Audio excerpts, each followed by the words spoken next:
গিন্নি, শুনছো নাকি একটা খুশির খবর আছে? কি খুশির খবর গো?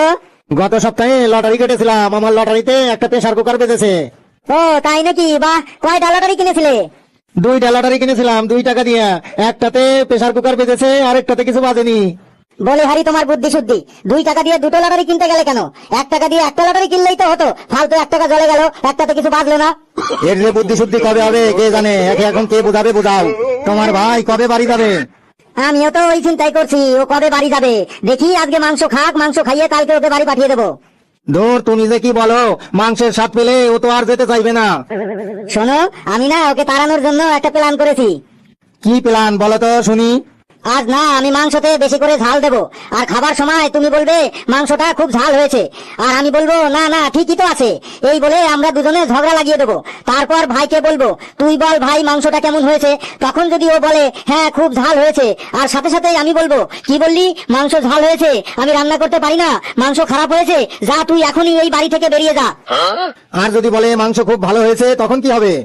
তখন তুমি বলবে আমার বিরুদ্ধে কথা বলা, আমি স্বাদ বুঝি না, যা এখনই এই বাড়ি থেকে বেরিয়ে যা। ব্যাস, তাহলেই ও দেখবে চলে যাবে। বাহ গিন্নি বাহ, তোমার তো কি বুদ্ধি গো, বাহ।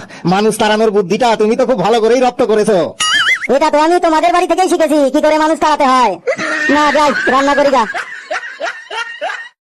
দূর গিন্নি, রান্না বান্না কি সব ভুলে গেছো? মাংসটা কি ও রানতে পারো নাই? মাংসটা কি ঝাল হয়েছে আজকে? মাংস ঝাল হয়েছে? বাজে কথা বলে না তো। মাংস রান্না করার সময় আমি নিজে টেস্ট করে দেখছি, মাংস একটুও ঝাল হয় নাই। তুমি টেস্ট করে দেখছো? তাইলে তোমার জিভ বাড়াই নষ্ট হয়ে গেছে। মাংস ঝাল হয়েছে, আমি বলছি মাংস ঝাল হয়েছে খুব। একদম বাজে কথা বলবে না তুমি, মাংস একটুও ঝাল হয় নাই। তুমি কি আমার থেকে স্বাদ বেশি বোঝো? আমি বলছি মাংস খুব ঝাল হয়েছে। বছরে 1-8 বার মাংস খাইলে এমনই লাগে, আমি বলছি মাংস ঠিকই আছে। সে আমি বছরে 1 বারই মাংস খাই আর 2 বারই মাংস খাই, সে যাই হোক মাংস ঝাল হয়েছে। না, মাংস ঝাল হয় নাই। মাংস ঝাল হয়েছে। তুমি তোমার ভাইরেই জিজ্ঞাসা করো মাংস কেমন হয়েছে, ঝাল হয়েছে না ঠিক হয়েছে। এর মধ্যে তুমি আমার ভাইকে টানছো কেন? তুমি খাচ্ছ, খাও না। না, তুমি তোমার ভাইকে জিজ্ঞাসা করো যে মাংস কেমন হয়েছে, ঝাল হয়েছে না কি হয়েছে। ভাই তুই বলতো মাংস ঠিক আছে না ঝাল হয়েছে? মাংস যেমনই হোক না কেন, ঝাল হোক আর মিষ্টি হোক, যেমনই হোক না কেন, আমি কিন্তু এখনো 5 দিন থাকবো এখানে।